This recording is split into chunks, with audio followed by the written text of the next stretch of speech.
Here's an interesting question. When do you think game design in AAA will be truly innovative again? When they stop focusing on graphics. That's my answer. Like right now we've kind of reached this like diminishing returns point where audiences are just not impressed because how can they be? There's not too much mind-blowing that is coming out in terms of like visuals, right?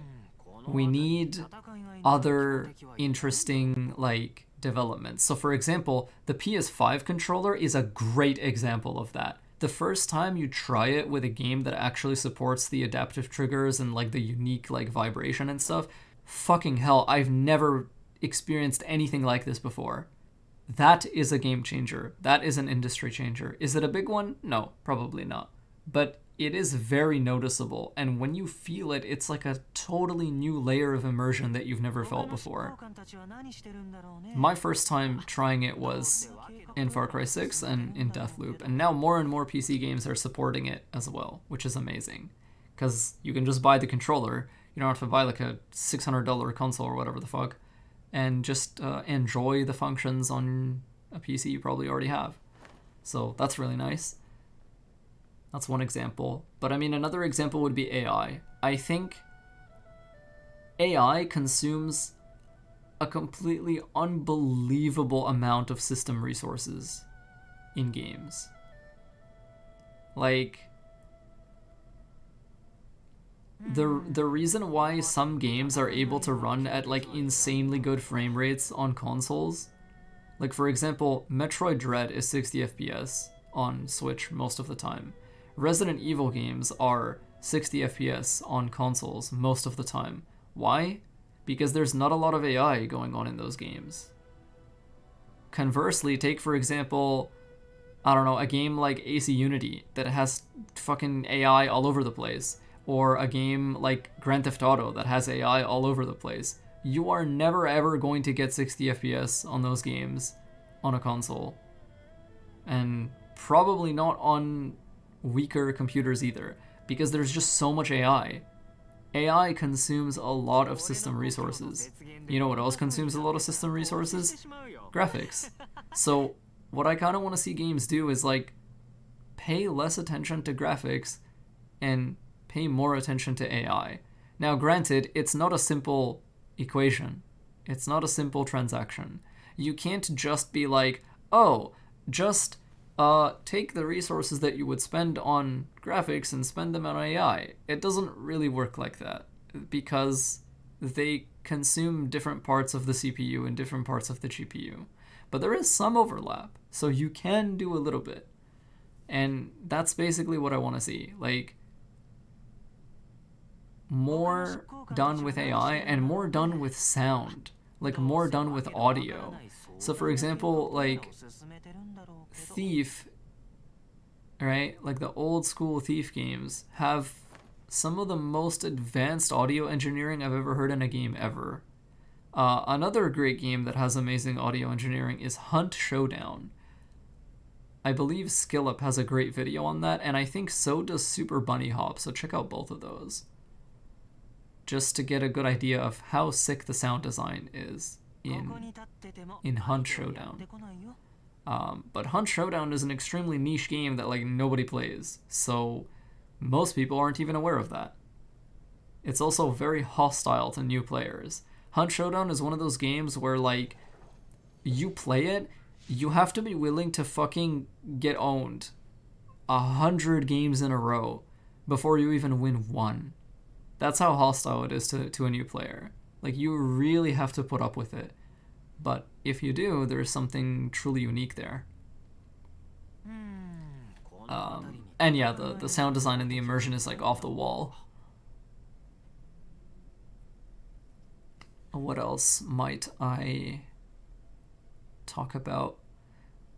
I think, yeah, like input methods are another huge thing, definitely. Like what I mentioned regarding the DualSense controller, that's just the beginning. I think that we need to rework how game literacy works as well, which is a weird topic. But for example, almost everyone knows how to watch a movie, right? Like, if you put a movie in front of someone, they know how to watch it. They're like, you just look at the screen, you pay attention to the story, you pay attention to the voices. If you find it hard to follow audio, you can put subtitles on, right? And you watch the movie and you watch the story and it's over. Everyone knows how to listen to a song, right? Like, you listen to the song, you maybe pay attention to the lyrics, you enjoy how it sounds, you pay attention to the instruments, and, you enjoy yourself. But not everyone knows how to use a controller. You put a controller in someone's hands and it's like, yeah, maybe they know how to walk, but they don't really know how to control the camera. And this is especially worse in like third-person games that have a very like free camera, or in games where like, the camera expects a lot of input from the player independent of left analog stick movement, right?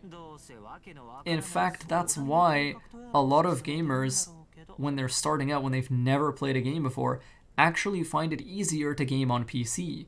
Why? Because computers are something we use quite often. Almost everyone has used a keyboard before in their life because it's required of us to live. Like, in this day and age, using a computer is not optional, right? You need to. You need to use computers to find jobs, to work your job, to hang out with your friends, usually, right? On some level, right? Likewise, that's another reason why mobile gaming is so accessible. Fucking everyone has a phone, right? You know how to use a phone. You know how to use a keyboard. But unless you've grown up using controllers, you don't know how to use a controller. And like we as gamers, we take this for granted, right? It's easy for us. It's brainless. It's like, oh, whatever, you pick it up, you use the analog sticks, the triggers, the buttons, it's fine. But you need to understand, like, a lot of people, it's not that simple for them. The first time they pick up a controller, they're like, what the fuck is this? Like, they actually have to consciously practice for hours, for days sometimes, just to like start to feel comfortable, just to start to feel familiar. And like, even me, like the first time I picked up a Nintendo Switch, right? And I had to get used to like Breath of the Wild's control scheme. I think Breath of the Wild's control scheme is fucking awful. Like, I'm sorry. I'm just gonna go ahead and say it. But like, when you're used to other games and you try to play Breath of the Wild for the first time, you're constantly second guessing every fucking button. You're like, what the fuck does this do? Or it's like, oh, like, why does this make sense but this doesn't? It just feels off somehow. But I think that's very healthy because it lets you empathize a little bit more with people who are picking up a controller for the first time, who that's how they feel with any game they play. Right? And so another thing that I think is a problem is tutorials have gotten somewhat better, but at the same time, for some players, they're way worse than they used to be. So I think there needs to be like some kind of decision that you give the player at the beginning of a game where it's like, what kind of tutorial do you want? Like, believe it or not, those like very hand-holdy tutorials that are like, oh, you have to do this in order to advance, and then like you have to do this in order to advance. Some people really find those difficult. Whereas if you drop them into like a Dark Souls game, they're fine. Because it lets them kind of figure it out for themselves. Likewise, for another kind of player, if you drop them into Dark Souls, they don't know what the fuck they're doing. The notes on the ground are like, oh, do this and then this, right? And then it's like, oh, what the hell does that mean? Like, they don't get it.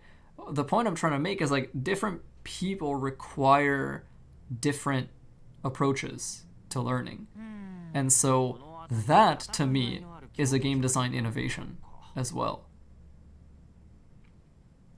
That will allow more people to experience something that is very cool, and it will also let us make more friends and let us, talk to those people more. Let us engage with those people more. Let us bring them into something we love more. I consider that innovative. And that's something I want to see, taken a look at. For what it's worth, control standardization is a good thing. Like, most games nowadays use roughly the same control scheme, and the reason why is because it helps build game literacy. If you pick up a controller now, you as a player, like I'm assuming most people in chat are competent gamers. Most of you, if you pick up a controller right now, in for example, a shooter, right? What do you think will happen if you hold down the left trigger in a shooter? You're gonna aim, right? Why do you know that? The reason you know that is because that's just how it is in so many games, because controls are largely standardized. That's a good thing. That's a game design innovation. So like things like that, you know what I mean? It works for us because we've done it so many times. How do we make onboarding easier for people who haven't done it so many times, right?